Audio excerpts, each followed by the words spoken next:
2년이나 지연되었던 TMX 확장 공사가 금요일에 최대 난관이었던 일부 변경 허가가 떨어지면서 완공에 박차를 가할 것으로 보입니다. 이 결정을 앞두고 오일샌드 업체를 비롯한 많은 헤비오일 생산자의 주가가 하락하였는데 긍정적인 결과가 나왔습니다. 캐나다 헤비오일은 대표적인 오일샌드뿐 아니라 현재 개발이 활발한 클리어워터와 듀버니 쪽의 유전도 생산량 증가가 예상되기 때문에 하루 59만 배럴 증가분의 송유관 확장이 WCS 가격에 크게 도움이 될 예정입니다. 캐나다의 텍사스라는 알바타주는 지역 생산량이 처음으로 하루 3밀리언 배럴을 넘어서면서 중국 생산량보다 많습니다. TMX 확장 라인은 아무리 빨라도 올 2분기는 돼야 가동할 것으로 보이는데 가장 수혜를 볼 회사는 중국 국영 회사가 대주주인 중형 오일샌드 회사 MEG가 될 것 같습니다. 라이벌 ATH도 매우 큰 이득을 볼 것 같은데 발표 자료를 보면 TMX를 염두에 두고 올 2분기부터 WCS와 WTI의 스프레드를 $10대 초반으로 예상합니다. 심지어 미국 셰일 인수 이후 캐나다 헤비오일 생산 비율이 많이 낮아진 BTE조차 WCS 가격이 $1 상승 시 15밀리언 달러의 현금 흐름 상승이 예상됩니다.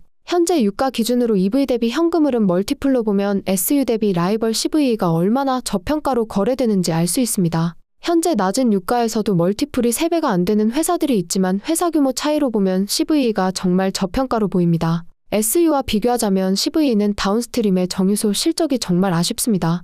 허스키 시절부터 정유소는 사건 사고가 끊이지 않았는데 SU가 잘나가던 IMO의 CEO를 데려오면서 과감하게 감원의 칼춤부터 춘 것처럼 CVE도 경영진의 혁신이 필요해 보입니다. $70대 초반인 현재 유가 기준으로 나온 내셔널 뱅크 자료를 보면 캐나다 기업들은 평균적으로 현재 유가보다 낮은 $60대 후반 수준으로 거래되고 있다고 합니다. 가장 저평가로 나오는 YGR은 유가 $49 수준으로 주가가 형성되어 있다고 하고 CVE는 $58 정도 수준이라고 합니다. YGR과 VET 등은 중소형 회사라 그렇다 치더라도 규모가 어마어마한 CVE는 정말 말도 안 되는 가격에 거래되고 있다는 걸 보여줍니다. 투자 방향이랑 맞지 않아서 개인적으로 CVE를 들고 있지는 않지만 많이 언급하는 이유는 규모나 기반 면에서 섹터에서 가장 만만하게 추천할 만한 주식이라고 생각하기 때문입니다.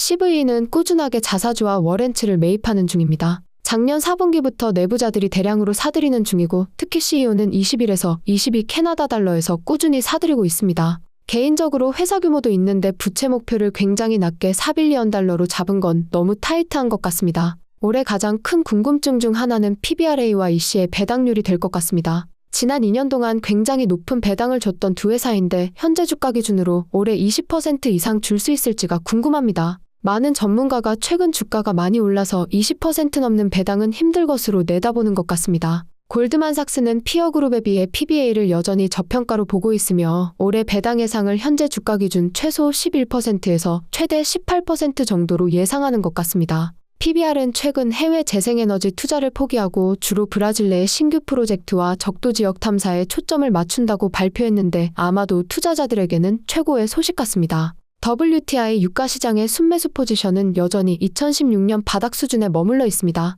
긍정적이라면 2016년 바닥에서 WTI 유가는 $26였지만 현재는 $70대 초반입니다. 2016년 대비 현재 SPR 재고량은 거의 반토막이고 전쟁으로 인한 지정학적 리스크는 더 높은 상황입니다. 개인적인 바람이라면 어떤 계기로 쇼스퀴즈가 나오면 좋겠습니다. S&P의 원자재 인덱스가 표에서 보시는 것처럼 중국 지표와 같이 움직이는 걸 볼 수 있습니다. 인도가 새로운 중국이 되지 않는 한 계속해서 원자재는 중국 지표가 중요할 것 같습니다. 구매력 평가로 측정하는 세계 소비 계층은 매년 추가되고 있습니다. 작년 여름에 40억 명에서 2031년까지 50억 명으로 증가할 예정입니다. 표에서 보시는 것처럼 신흥국들의 새로운 글로벌 소비층이 매년 늘어나고 현재 구매층들이 선진국 수준을 따라간다면 원자재 수요는 증가할 수밖에 없어 보입니다. 마찬가지로 천연가스 공급에 접근할 수 있는 중국 인구 역시 표에서 보시는 것처럼 매년 급증하고 있습니다. 따라서 전 세계 LNG 수출용량도 올해부터 매년 급속도로 증가할 것으로 보이고 수요도 2035년까지 꾸준히 증가할 것으로 보입니다.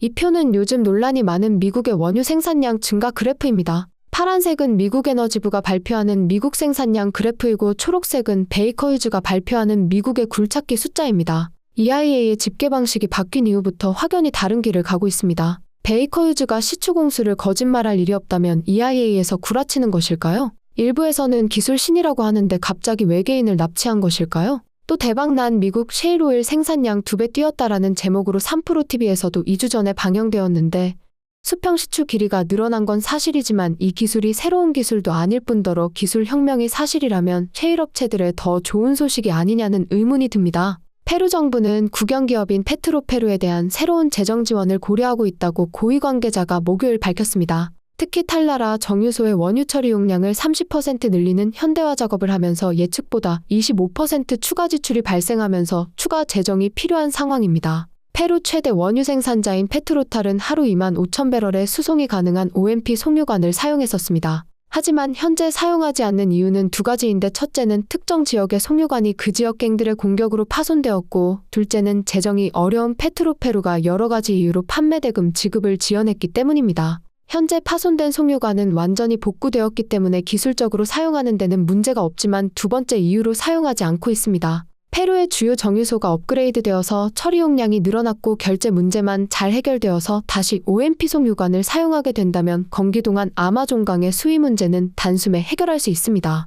결제 시스템에 관해 페트로페루와 완벽한 합의가 이루어지지 않는 한 사용하지 않겠다는 방침인데 페루 정부에서 재정 지원을 고려하는 만큼 양쪽 모두에게 좋은 결과가 있었으면 좋겠습니다. 참고로 페트로탈은 작년 4분기 생산량 발표를 하면서 작년 생산량 예상 전망치였던 하루만 4,800배럴을 달성했다고 전했고 1월 22일에는 올해 새로운 가이던스와 예산을 발표할 예정입니다. CEO는 수출 바지선의 용량 확충과 새로운 판매 시장을 계속해서 개척함에 따라 가까운 미래에는 하루 2만 배럴 이상을 생산하기를 희망한다고 전하면서 올해 예상 전망치 발표를 기대하게 했습니다. 참고로 아마존강 수위가 올라온 작년 12월 생산량은 하루 평균 2만 90배럴이었고 올 1월 초 생산량도 좋습니다. 알다시피 연준이 2022년 3월부터 금리 인상을 시작한 이후 머니마켓으로 대규모 자금이 유입되었습니다. 2년 동안 거의 33% 정도 증가했는데 이제 연준이 금리 인하를 시작한다면 기록적인 수준을 보여주고 있는 자금시장 자본의 일부가 다시 주식시장으로 돌아올 가능성이 큽니다.